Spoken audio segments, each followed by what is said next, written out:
श्री कृष्णाय नमः। श्री गोपीजन वल्लभाय नमः। श्रीमदाचार्य चरण कमलेभ्ये नमः। श्री गुसाई जी परम दयालवे नमः। श्री गुरुवे नमः। अपने माथे विराजते सेव्य स्वरूपाय नमः। सर्व वैष्णवने जय श्री कृष्ण। આપણે પ્રભુદાસનો પ્રસંગ જોયો, પછી જે ચતુર્ભુજ સ્વરૂપ હતું એ સ્વરૂપનું નામ કલ્યાણરાયજી રાખ્યું એ પણ જોયું. ત્યાર પછી જે બધા અનેક જીવો શરણે આવ્યા હતા એમાંથી એક જીવ જે હતો એ ઘોટક યોગી હતો, એટલે કે એને ઘોડાનું રૂપ ધારણ કરતા આવડતું હતું. તો જ્યારે એ ઘોડાનું રૂપ ધારણ કરવા જ જતો હતો તો શ્રી વલ્લભે એને અટકાવ્યો.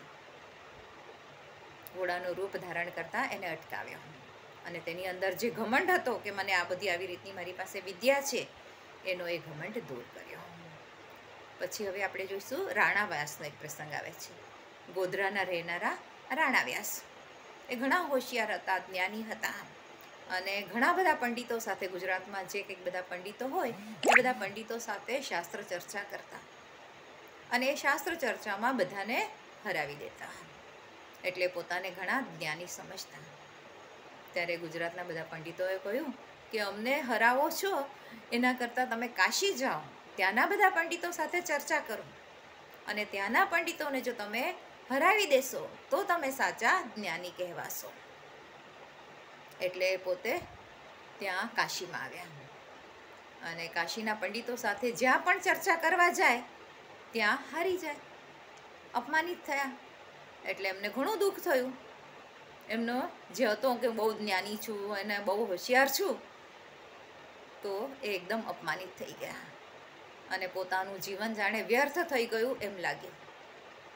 એટલે ગંગા કિનારે આવ્યા અને બરાબર એ જ સમયે શ્રી વલ્લભ પણ કાશીમાં મણિકર્ણિકા ઘાટ પર બિરાજેલા હતા. ત્યાં સંધ્યાવંદન કરી રહ્યા હતા અને શ્રી વલ્લભ સાથે કૃષ્ણદાસ મેઘન હતા. કૃષ્ણદાસ મેઘને એક પ્રશ્ન પૂછ્યો કે કોઈ જિંદગીથી કંટાળીને ગંગાજીમાં અપઘાત કરે તો તે જીવની ગતિ શું થાય છે? ત્યારે શ્રી વલ્લભે જવાબ આપ્યો કે અપઘાત કરવાવાળો જે જીવ હોય એ જીવનો દેહ ગંગાજી ક્યારેય સ્વીકારતા નથી. એ દેહ એ જળની અંદરના જે બધા જલચર જીવો હોય છે એ ખાઈ જાય છે.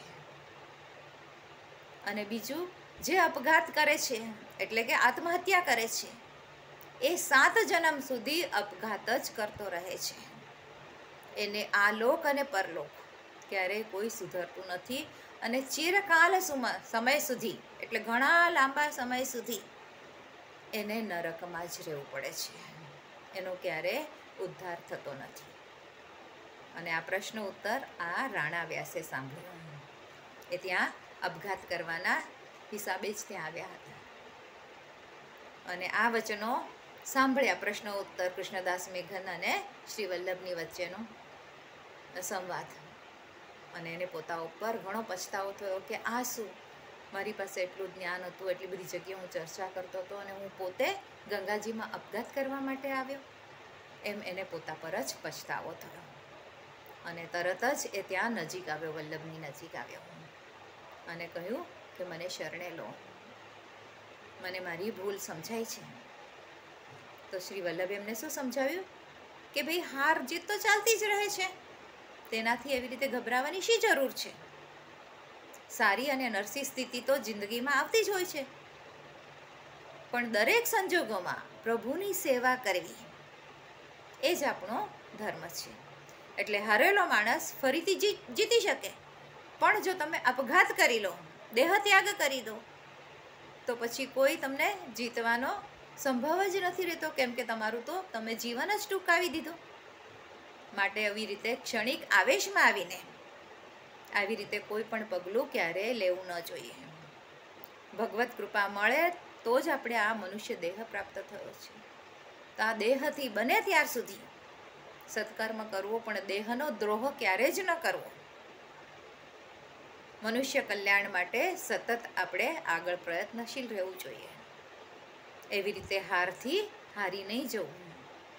આ બધી વાત સાંભળી ત્યારે રાણાવ્યાસના મનમાં જે ગ્લાનિ આવેલી હતી એ દૂર થઈ. મન શાંત થયું, ચિત્ત પ્રસન્ન થયું અને પછી એમના શરણે ગયા. પછી ચતુશ્લોકી નામનો ગ્રંથ શ્રી વલ્લભે એમને શીખવાડ્યો અને ત્યારે રાણા વ્યાસ પોતાને ધન્ય ધન્ય સમજવા લાગ્યા. તો આજ માટે આટલું જ. આજના મારા વચનોને પ્રભુ ચરણોમાં સમર્પિત કરું છું. કૃષ્ણાર્પણમસ્તુ. જે કંઈ ભૂલચૂક થઈ હોય તે માટે ક્ષમા ચાહું છું. જય શ્રી કૃષ્ણ.